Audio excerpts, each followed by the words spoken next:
कार्यक्रम के पुण्यार्जक हैं सौभाग्य कोहिनूर श्रीमान संजय जैन, श्रीमती ममता जैन परिवार, ग्रेटर कैलाश दिल्ली। सौभाग्य भक्त श्रीमान विजेंद्र जैन, श्रीमती निर्मल जैन परिवार, गुरुग्राम। सौभाग्य भक्त श्री मनीष गोधा, श्रीमती सपना गोधा, गोधा एस्टेट परिवार, इंदौर। सौभाग्य भक्त श्रीमती कुंती देवी जैन, श्री राजीव जैन, श्रीमती मीनाक्षी जैन, कावेरी जैन, उदय जैन, सिविल लाइंस परिवार, दिल्ली। सौभाग्य भक्त Shri Amit Jain, CA, Shrimati Anshul Jain, Anshika Jain, Anuttar Jain, green park परिवार, दिल्ली। सौभाग्य भक्त श्री राजीव जैन, श्रीमती साक्षी जैन, श्री आयुष, श्रीमती दिशा अगड़िया, श्री नमन जैन, श्रीमती ईशा जैन परिवार, गुड़गांव। सौभाग्य भक्त श्री आलोक जैन, श्रीमती पायल जैन, कनिष्का जैन, शौर्य जैन परिवार, भजनपुरा, दिल्ली।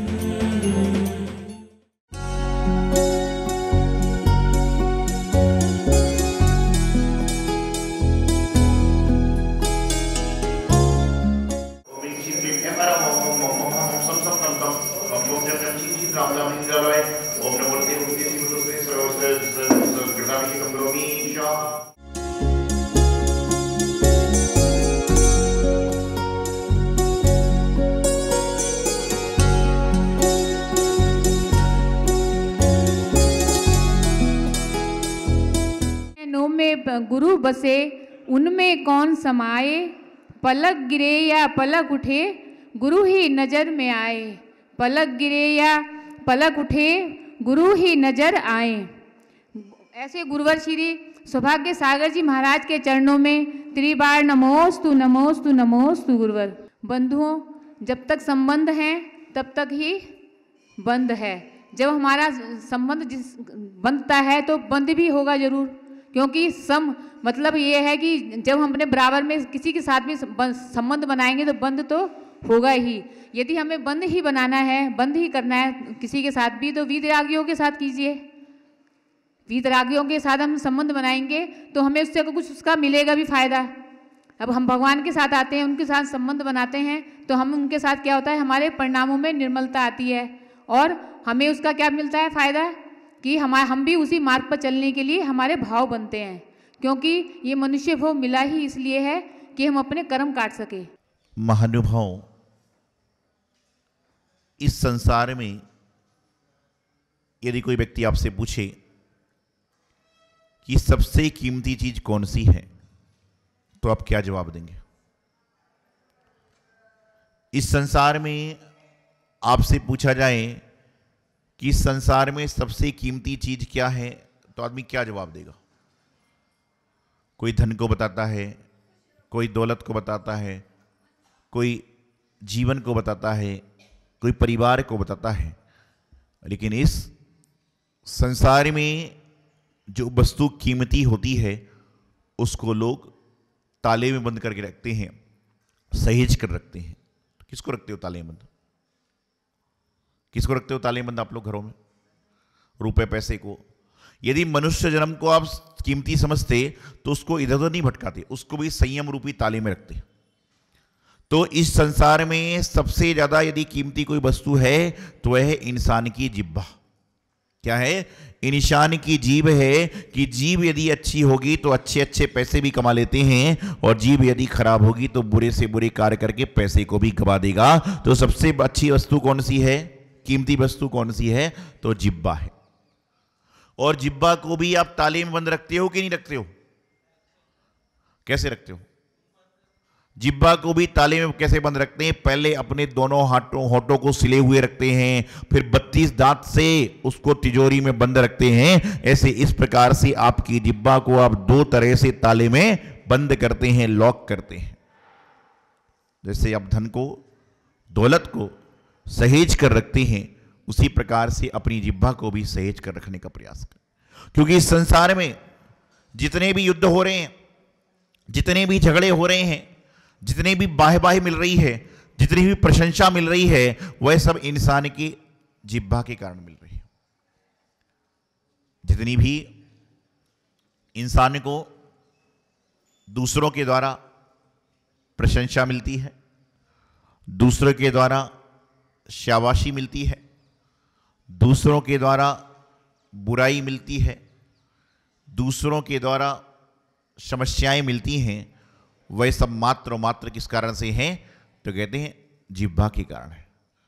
और मैं तो एक बार हमेशा कहता हूं, हे जिह्वा तू संयम में रह, हे जिह्वा तू संयम में रहे, तू संयम से खाएगी तो इंसान का कल्याण हो जाएगा, और तू संयम से बोलेगी तो भी इंसान का कल्याण हो जाएगा। हे जिह्वा तू संयम से रह। लेकिन आज परिस्थिति ऐसी है, जिह्वा की लड़ाई सबसे ज्यादा किससे होती है? जीभ की जो लड़ाई सबसे ज्यादा होती है वह किससे होती होगी? बताइए।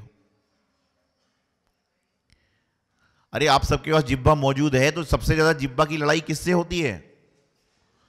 सबसे ज्यादा जिह्वा की लड़ाई होती है तो दांतों से होती है। जिह्वा की सबसे ज्यादा लड़ाई यदि होती है तो किससे होती है? दांतों से होती है। एक बार जीभ में और दांत में झगड़ा हो गया, जीभ में और दांत में झगड़ा हो गया। दांत बोले, दांत जिह्वा से कहता है कि तू ज्यादा मत बोल, तू अकेली और हम 32, तू अकेली है और हम 32 हैं, तू ज्यादा करेगी तो हम तुझे काट लेंगे, ऐसा कर लेंगे, कुतल देंगे, मचल देंगे। तो जिह्वा ने कहा तुम्हारी समस्या क्या है भाई, मुझसे झगड़ते क्यों रहते हो? उसने कहा समस्या नहीं है, जब आम आता है तो आम का रस तू चूसती है और गुठली हमें चबाना पड़ती है। कोई कठोर वस्तु होती है कि दांतों से हम खाते हैं और तू चूसती, अपना नरम नरम तू खाती है। जब कोई चटनी आती है तो उसको तू चाटती है, और जो कड़क चीज होती है उसको दांतों को लगाना पड़ती है। दांत अपनी दुहाई दे रहे हैं, जिह्वा अपनी बात कह रही है। इतने में जिह्वा बोली देखो ज्यादा दिक्कत मत करो, नहीं तो मैं यदि जिह्वा से कुछ चला दूंगी तो तुम्हारे सारे दांत टूट जाएंगे, तुम्हारे 32 के 32 टूट जाएंगे। क्योंकि कभी भी ध्यान रखना, झगड़ा होगा तो जिह्वा को कुछ नहीं होता है, किसको होता है? दांत को होता है। तो ध्यान रखिए कि जिह्वा सबसे कीमती है। और जिह्वा का दूसरा नाम क्या है पता आपको? क्या नाम है? बताइए क्या नाम है जिह्वा का दूसरा नाम? जीभ का दूसरा नाम क्या है? क्या नाम है? जिह्वा का दूसरा नाम है फुर्सती देवी। क्या नाम है? फुर्सती देवी। जैसे ये फुर्सत में होता तो आदमी तरह तरह की बात करता, तो ये फुर्सती देवी है, इसकी अनेक तरह की लीलाएं हैं, इसकी अनेक तरह की वस्तुएं फुर्सत में होती है, तो अच्छे अच्छे शब्द बोलती है तो इंसान बड़ा खुश होता है। और जिह्वा यदि फुर्सत में ना हो और नाराज हो जाए तो फुर्सत में भी नाराजगी के काम करेगी, तो क्या होगा? इंसान समस्या में आ जाएगा। इसे क्या नाम है? फुर्सत में रहती है तो। लेकिन फुर्सत में रहने वाला ही आदमी अच्छा सोचता है, जो व्यस्त रहता है वह कभी भी अच्छा नहीं सोच सकता, क्योंकि वो व्यस्त है। तो जिह्वा जीवन के लिए उपयोगी बने। जिह्वा जब भी मुख से निकले, दांत से खुले, तो जिह्वा से ऐसे शब्द निकलें कि इंसान का जीवन आनंदित हो। लेकिन आज जिह्वा कैसी होती है? लोग कहते हैं कि इस इंसान की जीभ काली है। मैं कहता हूं इंसान की जीभ काली है कि नहीं, इंसान काला है कि नहीं पता नहीं, लेकिन उसका जिह्वा से बोलने का तरीका कैसा है ये बड़ा महत्वपूर्ण है। काला भी बड़ा महत्वपूर्ण होता है। यदि कोई इंसान सज धज कर चल रहा है, सज धज कर निकल रहा है, और उस समय जब घर से बाहर निकलता तो लोग क्या बोलते हैं? एक छोटा सा काला टीका लगा लो। क्यों? जिससे कि नजर नहीं लगेगी। बाल इंसान कैसे करना चाहता है? जब इंसान के बाल सफेद होते हैं तो इंसान बाल कैसे करना चाहता है? काले करना चाहता है। अब विचार करिए काला महत्वपूर्ण क्यों नहीं है, जब हर चीज काली है। और अधिकतर तो लोग कपड़े भी काले पहनने लग गए। पहले तो इंसान का मन भी काला था, आज वस्त्र भी काले हैं, वचन भी काला है, शरीर भी काला है, बाल भी काले हैं, और हाथ की घड़ी का पट्टा भी काला है। कोई बात नहीं, घड़ी का पट्टा काला हो, बाल काले हो, आपके मंगलसूत्र काला हो, आपके कपड़े काले हो, सब कुछ चल जाएगा। लेकिन मेरे भाई आपका मन काला नहीं होना चाहिए, आपकी जिह्वा काली नहीं होना चाहिए, क्योंकि आपकी जिह्वा और मन काला होगा तो बिल्कुल भी नहीं चलेगा। जिह्वा जीभ कई कार्य करती है। जीभ जो होती है वह मुख्य रूप से दो कार्य करती है। क्या क्या कार्य करती है? एक तो चखती है और दूसरा बकती है। जिब्बा खाने का भी काम करती है और जिब्बा मुंह से बोलने का भी काम करती है। जैसा चखती है वैसा, आज तो बड़ा खाना अच्छा बना भारती जी, आपने तो इतना बढ़िया बनाया कि सबको आनंद आ गया, और आज मजा नहीं आया। जिब्बा जो कार्य करती है वो कैसा कार्य करती है कि चखती भी है और चखने के बाद बकती भी है। यदि जिब्बा मात्र चखने का काम रखे, बकने का काम बंद कर दे, तो उसको चखने के लिए और मिलेगा। आप किसी मेहमान के घर जाओ और यदि आपको उन्होंने भोजन में इनवाइट किया है, भोजन में आपको बुलाया है, भोजन करने के लिए बुलाया है, और गलती से यदि दूध में चीनी कम है और आपसे पूछे कि दूध कैसा है, तो आपको बड़ी तारीफ करना चाहिए। उसको यह नहीं कहना चाहिए कि तुम्हारे घर में मैंने दूध ऐसा पिया, ऐसा दूध तो मैंने कभी जिंदगी में खराब दूध पिया ही नहीं। वो दोबारा आपको बुलाने की कोशिश नहीं करेगा। और यदि दूध में चीनी कम है, उसके बाद भी आप अच्छे से दूध पीकर चले गए, खाने में नमक कम है, उसके बाद में भी आप बिना बताए चले गए, तो जब इंसान भोजन करने बैठेगा, दूध पिएगा, तो उसको अपनी गलती का एहसास होगा और कहेगा, हे भगवान, कितना सज्जन आदमी था जो बिना नमक का भी खा गया लेकिन कोई कंप्लेंट नहीं करी। ऐसा संसार है, ऐसे संसार की व्यवस्था है, ऐसे संसार की क्रिया है। और इस संसार की व्यवस्थाओं में, इस संसार की क्रियाओं में जो इंसान चल रहा है, वही जीवन को क्रियान्वित करता है। आप छोटी बात समझिए, आपको किसी व्यक्ति ने बड़ी श्रद्धा से, आस्था से, विश्वास से आपको बोला कि आप मंदिर में आकर भगवान की पूजन करो। पूजन करने के बाद प्रवचन सुनो, प्रवचन सुनने के बाद आहार दो और आहार देने के बाद भोजन करो। आपको पूरा पैकेज बनाकर भेजा है और यहां पर आप लेट पहुंचे, आपको जगह नहीं मिली, तो मन में विचार क्या आता है? अरे इससे अच्छा तो नहीं आता तो ठीक था।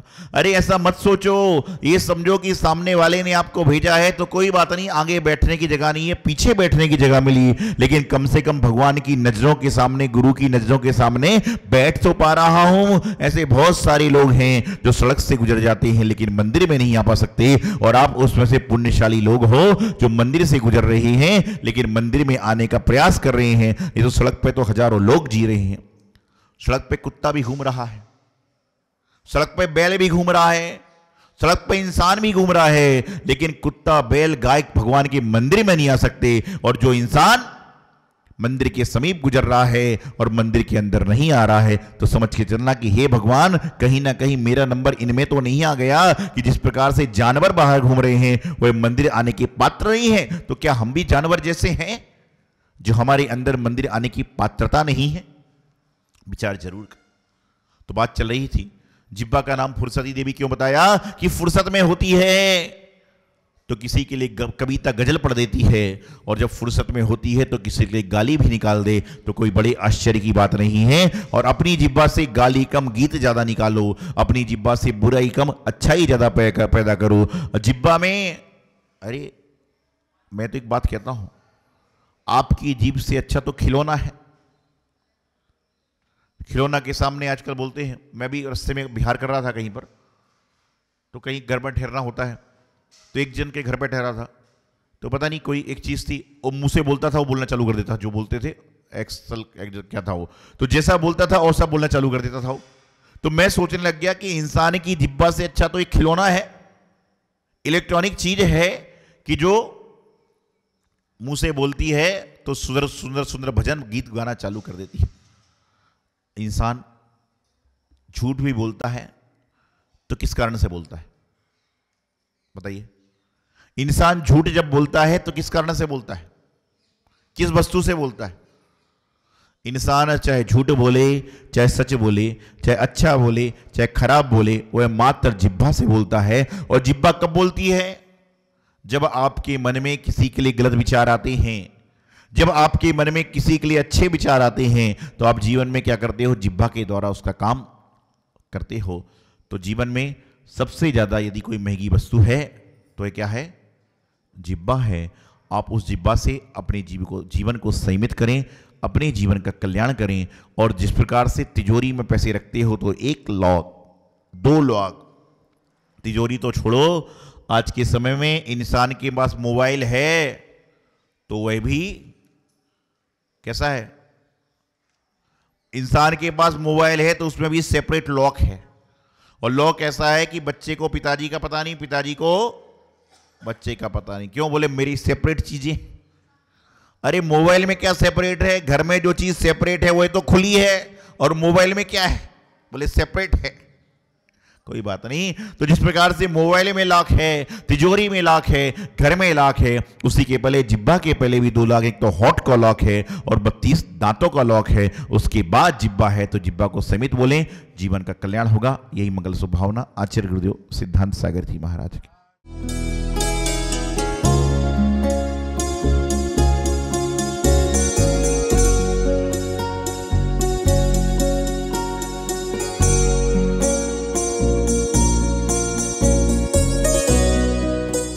सौभाग्य कोहिनूर श्रीमान संजय जैन, श्रीमती ममता जैन परिवार, ग्रेटर कैलाश दिल्ली। सौभाग्य भक्त श्रीमान विजेंद्र जैन, श्रीमती निर्मल जैन परिवार, गुरुग्राम।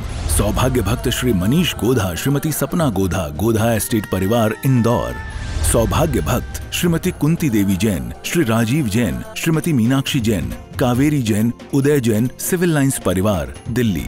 सौभाग्य भक्त Shri Amit Jain, CA, Shrimati Anshul Jain, Anshika Jain, Anuttar Jain, green park परिवार, दिल्ली।